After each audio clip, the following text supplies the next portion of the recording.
Masikubulise ke mbukeli, siphinde sikwamkele futhi sikubulele ngokuhlala nathi apha e-SABC Lihaye. Ukani Mashongekweni ngoku inqaku ke mbukeli. Lifumane kuzinzi iphulo leRise Mzantsi kwimibuthelweni isikhundla esiphezulu kwisixeko saseRhawutini emva kwesibhengezo somhlalutyi wezopolitiko olukhona Mnguni njengomgqatswa wesikhundla sobusodolophu kwesi sixeko. Ukutatela enzulwini ke mbukeli ngalomba sithe masimkhwebe umnumzana uMnguni. Masimamkele ke ngalomzuzu apha e-SABC Lihaye. Sikwamkele Mthembu, sikwabulela nangexesha lakho apha e-SABC Lihaye. Mandibulise kuwe, ndibulise nakubabukeli be-SABC Lihaye. Kumnandi ukuba nani namhlanje. Ndiyafuna ukwazi ke mnumzana uMnguni, singakhange ibe kanti sichitha ixesha, into yoba thina sikwazi njengomhlalutyi wezopolitiko, kodwa ngoku siyakubona into yoba ungumgqatswa ongenela isikhundla sokuba ngusodolophu. Mhlawumbi ufike njani nini kweso sigqibo? Kaloku njengoba sizalwa kweli lizwe lalapha eMzantsi Afrika, sizalwa singabahlali beli lizwe, okanye ke and then ke ngona njengoba ndikwesi sixeko okanye kwesi sithili sase-City of Johannesburg, ndingummi wesi sithili. Ke ngoku loo nto ithetha ukubana izinto ezenzekayo apha ekuhlaleni e-City of Johannesburg nezenzekayo elizweni, nam zinayo indawo ezihamba zihambe zindichaphazele kuyo. Nangona ke bendibizwa njengomhlalutyi wezopolitiko, kodwa mna bendizibona njengomntu oyi-activist, umntu omela inyaniso, umntu omela ubulungiswa, nomntu oququzelela into yokokubana siphuhlise iimpilo zabantu bonke kweli lizwe lethu. Loo nto ke yayindenze ukuba kwakudala xa kwakukhona iingxaki neengxokolo kwezopolitiko ngo-2008, 2009, ndake ndazimanya neqela ekwakuthiwa ke okanye lisabizwa ngako kodwa ke alisenamandla kakhulu ngoku, i-Congress of the People, i-COPE. Ndandisisishoshovu phayana, si-criss-crosser yona le goli le Johannesburg, sizama ukubana sigaye inkxaso ukuze i-COPE izuze iivoti. Nangoku ke waba mhle lowo msebenzi apha e-City of Joburg kuphela. COPE yafumana ngaphezu kwe-100,000 yeevoti. Ndizama ukukubonisa wena ukuba noko andifiki, akokokuqala ndifika kwisigqibo sokuzimanya neqela lepolitiki, ngoba kaloku nangoku ndiyabona into yokokubana noko iingxaki esijongene nazo apha e-City of Johannesburg seziqala ukusongamela, zingade zibe ngaphaya kwamandla ethu ukubana siphakamise izandla sizixelele into yokokubana ixesha lokokubana siye eburhulumenteni lifikile njengabantu abathetha kakhulu. Kuye kuthiwe kaloku sithetha kakhulu asikwazi kwenza. Sifuna ubabonisa ukubana asithethi nje kuphela, siyakwazi ukungcolisa izandla zethu senze izinto zenzeke. Ndiyakuthanda ngendlela osinabisela ngayo ukuba besekudala ukhona kwezopolitiko, ngoba I think ndiyaqaphela ikhona udliwano-ndlebe bekhe ndalubukela lwakho kuthetha ukuba ukugqibela kwakho ukuba actively kwi-politics, I think it was between 2009 and 2011. Kodwa ke mhlawumbi wena uhluke kanjani na kwabagqatswa ongenela nabo kule ndebe? Okokuqala nje ndihluke nje ngokweminyaka, into yokokubana andilwi nje kuphela, ndilwela ikusasa lam kunye nabantwana bethu. Ndilwela ikusasa lam endiza kulibona lifezeka. Ndingumntu noko omtsha ke, hayi kuba sendithe rhatya ngapha kwa-35, kodwa ndingumntu omtsha onombono we-City of Johannesburg ohlukileyo kakhulu kwabanye kwaba bagqatswa. Andidingi ukuba ndingene kwii-potholes ezinamanzi ndigqubhe ukuze ndibonakalise ukuba iingxaki zikhona e-City of Joburg. Njengomhlali walapha, ndingengomntu obolekiweyo kwesinye isithili ukuba azomela ubusodolophu apha e-City of Johannesburg. Njengomhlali walapha, iingxaki zalapha e-City of Joburg ndizazi kakuhle ke, futhi ndifuneka sizilungisile, isikakhulukazi ezidla umzi kakhulu. Ukungabikho ukunqongophala kwamanzi, ukungabikho kwamanzi kakuhle, amanephela, xa sasifika thina apha eGoli ngo-2007, sasingazi uba ngenye imini sawuze sibone ooJojo Tenk abanintsi kangaka e-City of Joburg. Sacinga uba yinto yethu phaa emakhaya kuphela le yetanki ekufuneka zisoloko zikhona, ugcina izipakupako, ube neVascom ovasela kuzo, kodwa ube uthi uhlala eCity of Johannesburg. Asicinga uba zinto zasemakhaya. Loo nto izama ukukubonisa ukuba ndithi iingxaki sinazo isikakhulukazi kwicala lamanzi, and ezo ngxaki azidingi ukubana simane sisenza izinto ezingathi noko asizazi ingxaki. Nantso ke enye into endenza ndohluke, ndingumhlali walapha, kukhona umgqatswa onguHelen Zille ongengomhlali walapha. Yile nto amane ehambe esenza ezi zinto ezingathi ziyintlekisa, ehlekisa ngeentlungu zethu zalapha eGoli, ehlekisa ngeentlungu zabantu ezikwimiphakathi abahleli kuyo. Umnumzana uHerman Mashaba, abona abantu endibathatha serious kolu gqatso ngabo bobabini qha kuphela, otherwise abanye andibaboni nokubabona uba bakhona. Umnumzana uHerman Mashaba yena umane esixelela uba ulikapitali.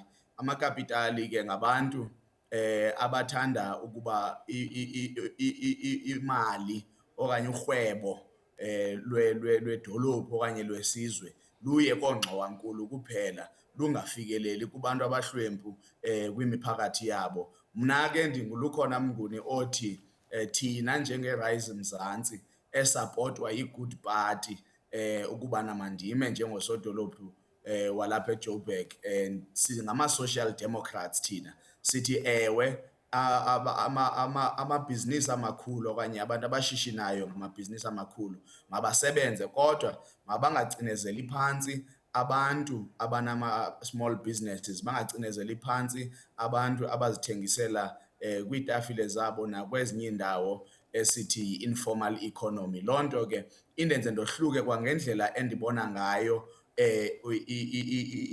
isizwe nombono endinawo for ilizwe, kodwa isikakhulukazi iCity of Johannesburg. And ke andithi ii-potholes namanzi abalulekanga, kodwa kufuneka sibuye sithethe nangento endiye ndithi umphefumlo wale dolophu ekuthiwa yiJoburg, ingathi noko it's either udandathekile noba bawusike bawubeka phantsi, le nto esithi the soul of Joburg. Ibalulekile ubana siyilungise nayo. Loo nto ithetha into yokubana kufuneka sifikelele ebantwini, sithetha nabo ngokubana sibakhusele, ngoba kaloku one of the things ezithathe le soul yaseJoburg, abantu apha sebenorhwaphilizo oluninzi, ubugebengu obunintsi, umntu uzimele angathi asisaphilisani kakuhle. Zonke ezo zinto ziyafuna sizithethe, sizibuyisele futhi empilweni yale dolophu ekuthiwa yiJohannesburg.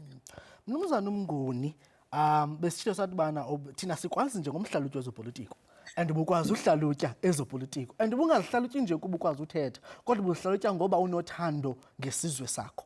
Ngoku ke ngoku mhlawumbi kule role ufuna ungena kuyo yoba ngusodolophu, mhlawumbi sabe kanti asikulindelanga into yoba uthethe kakhulu okanye uhlalutye, sabe sifuna ubona umsebenzi. Mhlawumbi ke ngoku wena zeziphi izisombululo oza nazo?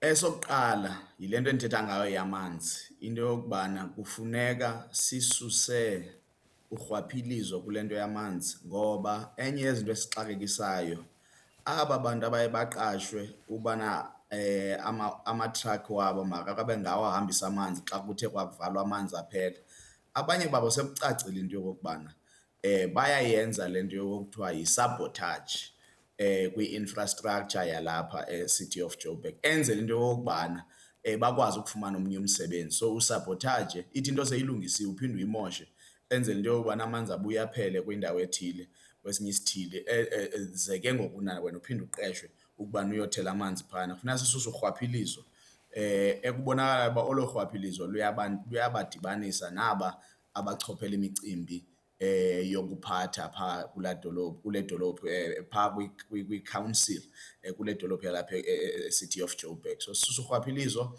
Okwesibini, sisebenzisane norhulumente kazwelonke kwa-water and sanitation, sibize nabantu abakwi-private sector ukubana sibe nale nto endiyibiza ngokuba yi-watertight water master plan.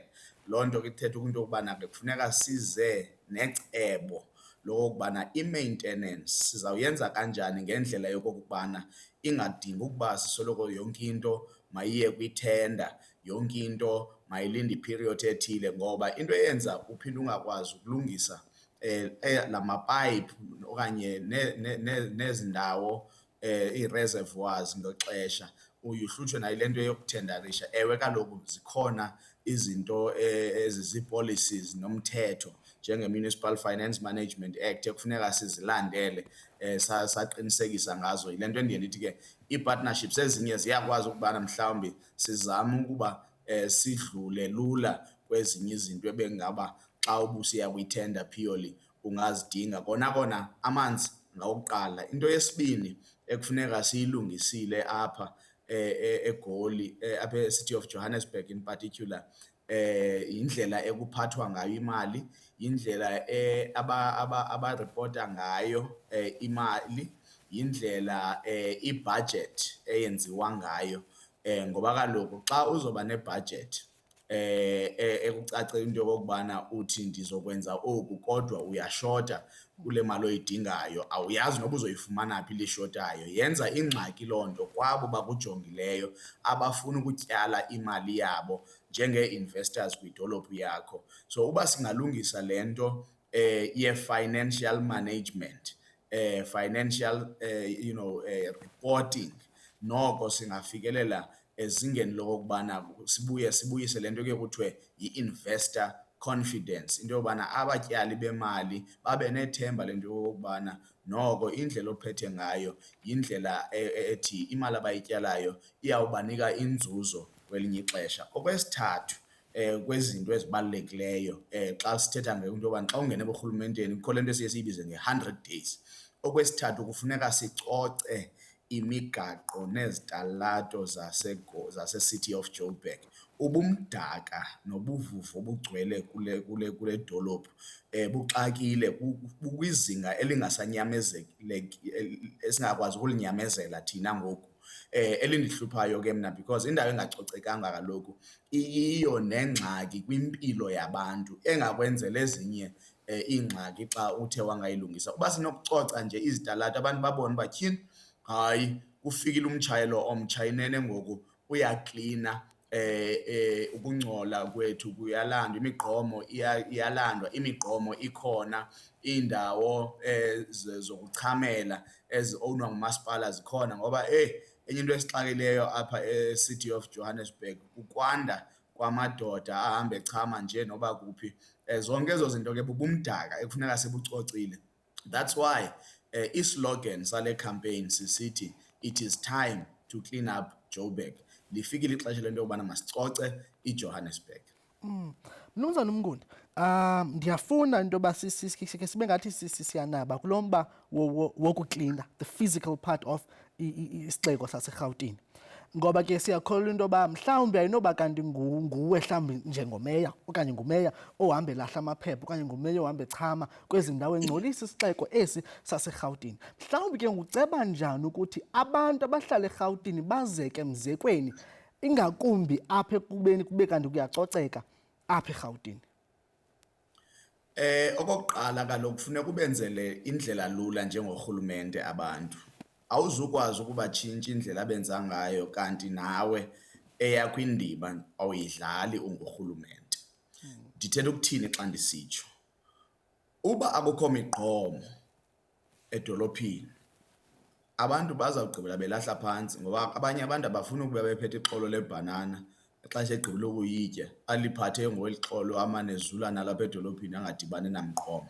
So enye yokuqala into ndiye ndiyibone nam xa ndizihambela ngeenyawo, ndibona uba tyhini uyakwazi kwelinye ixesha ukuhamba iikhilomitha ungakhange udibane nomgqomo. So njengosodolophu kufuneka ndizame nam ukubana zibe khona izinto endinawukuthi ndizibeke zibe imiqathango ekhona ukubana akwazeki ukuba umntu ahambe i-300 meters engadibananga nomgqomo. Imigqomo mayikwazi into yokubana xa igcwele kwalapha emini ingalindi ixesha lasebusuku into yokubana ithululwe. Zonke ke ezo zinto ziyancedisana.